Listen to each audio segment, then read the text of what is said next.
We got some more upcoming mods. You guys know what this series is all about. I've given you this intro, 167 times now? I don't think I need to do it 168. Although, if you guys do want to support the channel and this video specifically, you can leave a like or a comment that actually boosts its popularity on YouTube so more people will be able to see it. But otherwise, let's just jump into the video. So starting things off, we have the Power Armor Lore Restored. This is a pretty interesting mod. Basically, what it's going to be doing is, well, a number of things. First and foremost, it's going to change the paints and distribution of a bunch of power armors. In the kind of game files of Fallout 4, and actually in the lore itself, the Brotherhood had ranks and insignia on their power armor or different armors. This mod's going to bring that back to the table. As you can see on these, you can kind of tell just by looking at them what rank that Brotherhood of Steel soldier will be. This mod's going to be bringing that back into the game, but also doing some other things, actually adding in a ton of new paint jobs, some base models of some of the different paint jobs, so like an unpainted version that just looks like the steel undercoating. And really one of the big parts of this mod is the overhauls it's bringing to the paint jobs and visuals of the power armors throughout the game. I like a lot of the stuff this guy's doing, especially those Brotherhood insignia. I know a lot of people do like the Brotherhood and they like that military aspect to them because it's like a thing. I'm excited to see this mod in its final form. There's kind of little tidbits of information on all of the many images he does have. I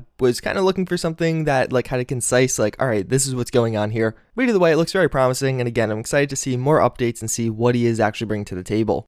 Corrosion Club introduced the premise of weapon skins or paint jobs, and mod authors have been taking advantage ever since. Well, Tricky Veins working on material variants. As you can see, these are going to be things you can apply to the weapons in the game to make them look a bit different. This is going to be applied to the combat rifle. I believe he's just using this as an example, and it'll actually be applicable to a number of different things in the game. And as you can see, it's going to be pretty cool. There's 27 unique variants that we can see right here, and it's more or less just going to give you that little extra added layer of customizability on the guns you do have. I personally like this idea. It's going to be a free alternative to Corrosion Club, but also just, something kind of minor that you can do to change the color of your vanilla weapons. And I think a lot of people, myself included, will enjoy that. Then we do have the Lee Enfield No. 4 Mark I.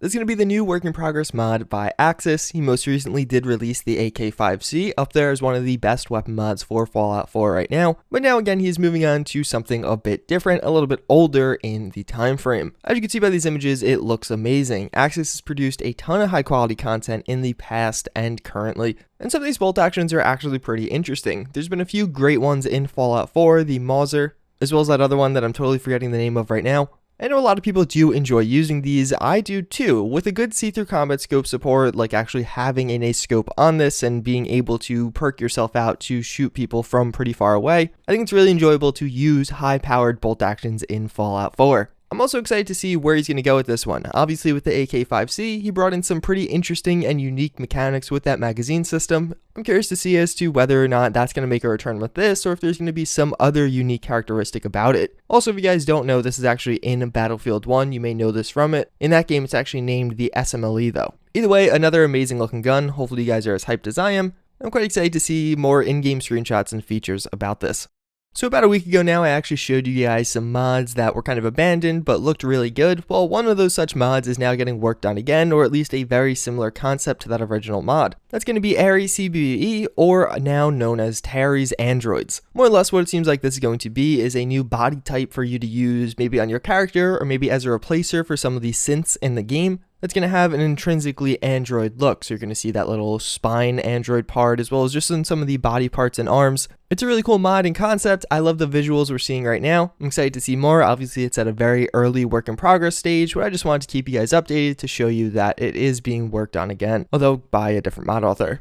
So then last but of course not least, we do have another update to Fallout New California. As I did tell you guys last time I showed you this, they're pretty much done. Like, they are feature complete on this mod, and now it's just a matter of bug fixing. On the update post itself over on their homepage at ModDB, they actually detail a lot of the bug fixing they did do. You could read up on that. I'm not going to go into the minor details on that one because I think it's a little repetitive, but there's also some other tidbits of information, and they shared a lot of images with us.